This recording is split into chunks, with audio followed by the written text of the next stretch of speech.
morning, and welcome to Wednesdays with Darren and Cindy, where we bring you real conversation about things that affect our lives and the community.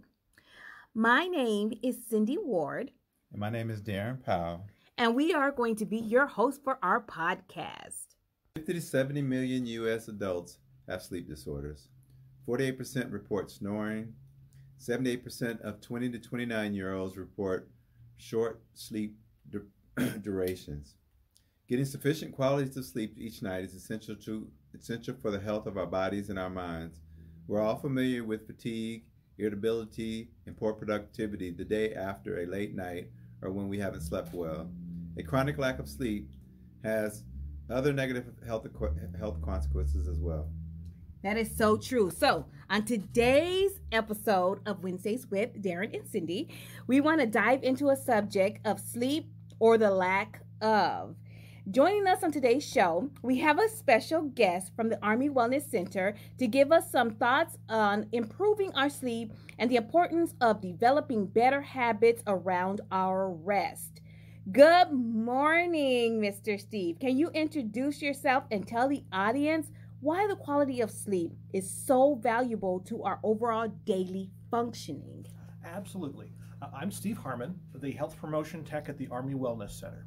And sleep is one of the pillars of the performance triad: sleep, activity, and healthy nutrition. Okay. So some of the information I'll be talking about comes from one of our classes, Healthy Sleep Habits. Okay. And as sleep is a particular interest of mine, some of it's from my own review of other sleep research from sources like the Mayo Clinic and some other sleep experts. Okay.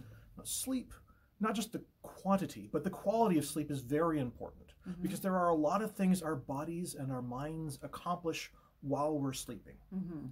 Sleep releases a number of hormones that slow breathing and relax the muscles of our body. Right. This reduces inflammation and helps with healing, illness, and injury recovery.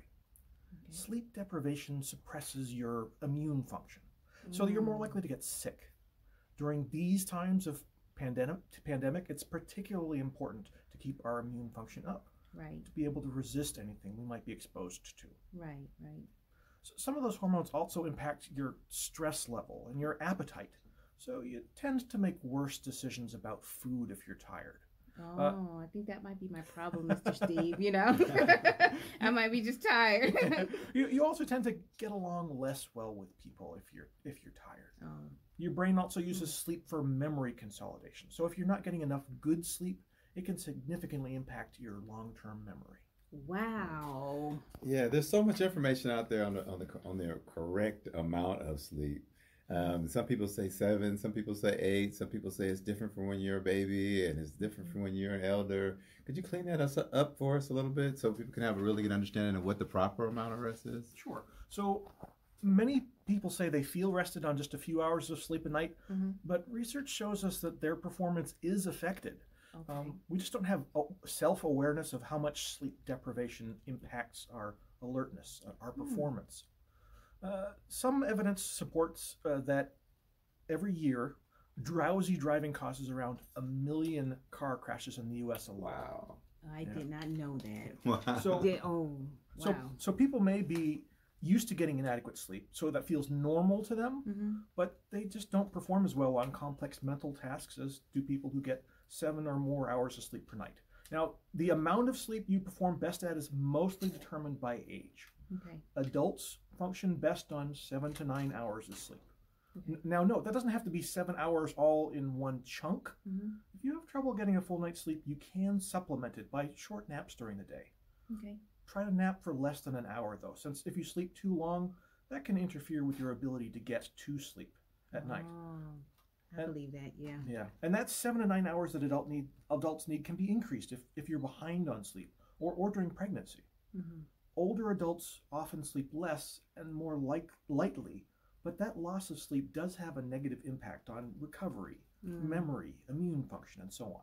And for younger people who are still growing, they need more sleep than adults. Okay. For an infant, like a newborn, 14 to 17 hours per day, gradually decreasing by the time they're 6 to 13, more like 9 to 11, and those older teenagers still need more than adults. They need 8 to 10 hours. Wow. Oh wow! So Wow. that explains the teenager that I wants was to sleep about in. to say the same thing. That wants to sleep in half the day. And I'm saying, get up, get out of that I bed. know. But they need more hours They than we do. actually They do. They're still growing.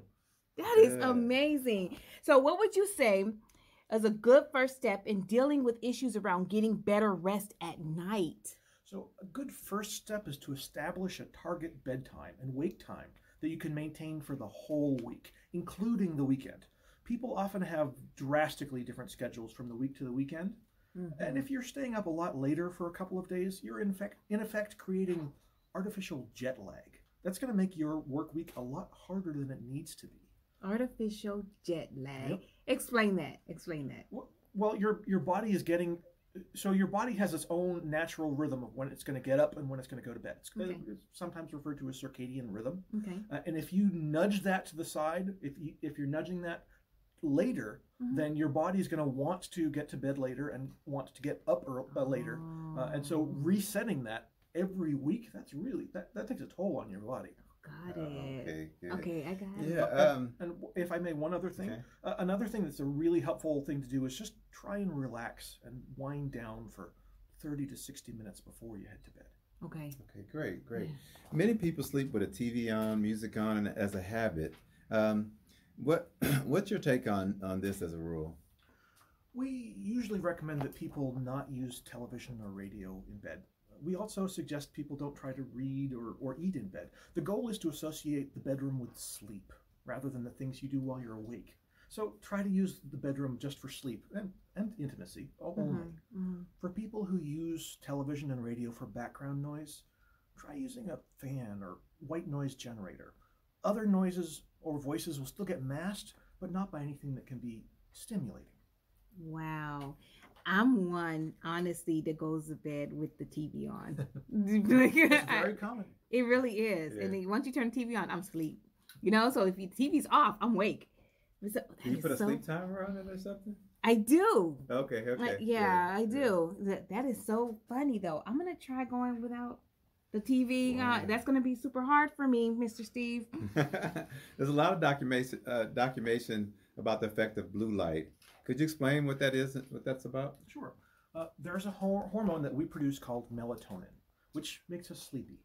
Blue light, which is particularly present in LED screens like television or our mobile devices, it tends to block our production of melatonin. And as such, reduce our body's ability to get sleepy.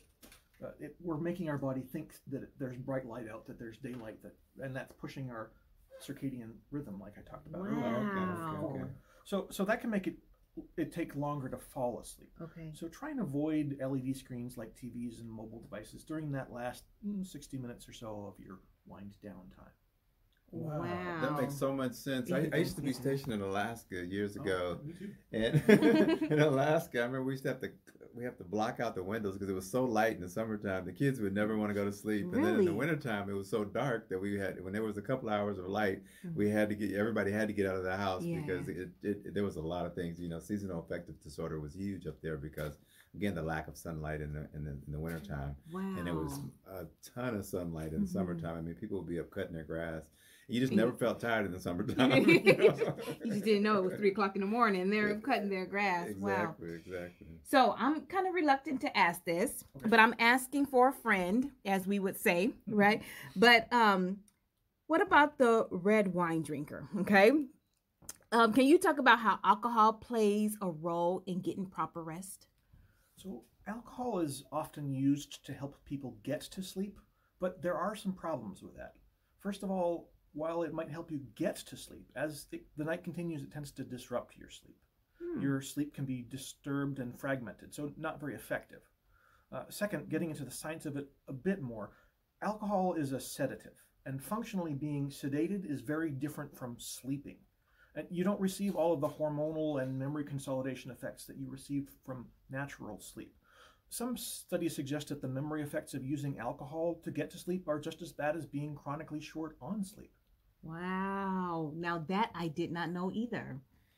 Man, we're learning a lot. I know. I'm kind of stumped right now. So again, back to the red wine drinker. Not that I'm asking for a friend. Asking for a friend. There you go. So would you say that a glass of wine over dinner at 5 o'clock Is that absolutely fine? Okay. Yeah, okay. that's Okay. your body has plenty of time to metabolize it. The problem comes more when, in order to get to sleep late at night, you're drinking alcohol to knock yourself out. Oh, sleep aid. got it, Yeah, got it. yeah. Okay, maybe over drinking probably would be a problem too. Yeah, that's Drinking true. whiskey or something like that. That's okay, true. Good.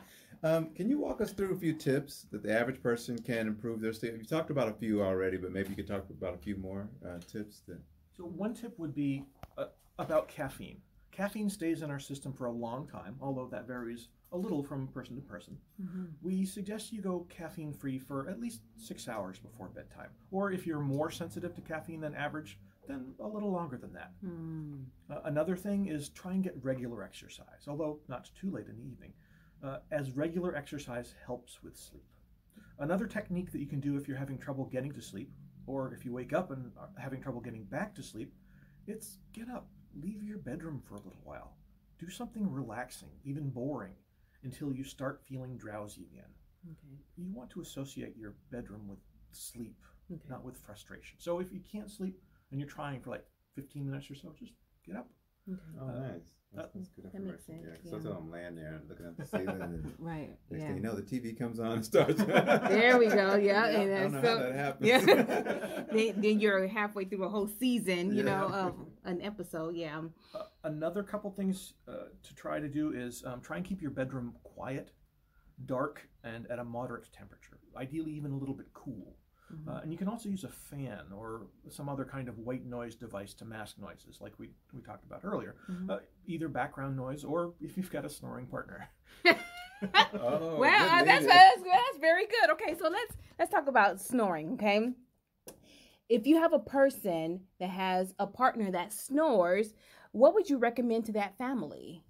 So as I mentioned about using a fan or a white noise generator, that can be really helpful since a snoring partner can really disrupt your own sleep. Okay. Another tip is asking your partner to sleep on their side, which can reduce snoring. Okay. Treat nasal congestion, as congestion can really make things worse. Try and make sure you're getting enough sleep, as snoring can increase if you're overtired. Limit or avoid late night alcohol or other sedatives, as they also increase snoring. And if you or your partner are serious about decreasing snoring, there are some lifestyle choices or changes that you can try, as being overweight is a major contributor to snoring. Weight management can help. Losing weight tends to help with snoring, and another common problem, sleep apnea, which is when someone periodically stops breathing while they're sleeping. Finally, if you're having serious issues with snoring, sleep apnea, or insomnia, talk with your primary care provider. There are some medical solutions which might or might not be appropriate for you or your partner, like a CPAP for people suffering from sleep apnea, which can make a big difference. Okay. Wow. Well, I got one last question, and this one's a little off the subject and everything like that. But can you give us a little commercial for what you guys do over there at the Army Wellness? And I'm a huge fan of what you guys do over there, but I don't know if everybody knows that. And so, in this moment, can you just give us a little overview of what you guys do and what you provide over there at the Army Wellness Center? Because I think that you guys are doing great things over there, and I think they're so helpful in wellness, and you talked about the triad earlier. Maybe you could talk a little bit about that as well. Sure, thank you so much. So we have a number of core programs which are based around the performance triad of sleep, healthy nutrition, and activity. We do a lot of healthy lifestyle assistance, so nutrition counseling, stress management, healthy sleep habits, some help with goal setting and planning exercise. We do health coaching. We also do some testing procedures, like we do a test to help measure your body composition, so what percentage of you is fat versus non-fat. We do metabolic testing, but our core focus is modifiable risk factors, so things that you have some degree of control over, like exercise, like nutrition, like sleep, like stress. Those are things that we can help you set goals for. So if you're not quite sure where to start, please give us a call. We're happy to set you an appointment with one of our health educators, and we'll do the best that we can to help you figure out what the best goals for you are, and then help you to achieve those goals. Awesome. And I do want to caveat onto what Steve said. I've gone to the Wellness Center a few times, and they are amazing. I haven't done the metabolic, and I really want to do that one. And but they have helped me with the focusing on your breathing and relaxing for your stress management. So it is amazing. What they have going on over there is amazing. Listeners, and when you're listening, please go by the Wellness Center. It is one of the many wellness centers they have in the Army, but they only have one here in Japan. Am I correct? Yes. This is the only one, so you might as well take advantage while you are here on Zama. Any last words? I do not. This was excellent. It was excellent. I mean, I always feel like I learn a lot, but today extra. I mean, this is really, really on point. Well done, Steve. Well done. Thank you so much for your time. Thank you very much for inviting me. I appreciate it. Yes. Yeah. Well, Camp Zama, that is our episode on Wednesdays with Darren and Cindy. And we had as a guest today, Mr. Steve from our Wellness Center. Steve, what is your last name? Harmon. Harmon, Mr. Steve Harmon from our Wellness Center, talking about 100% real life topics. That's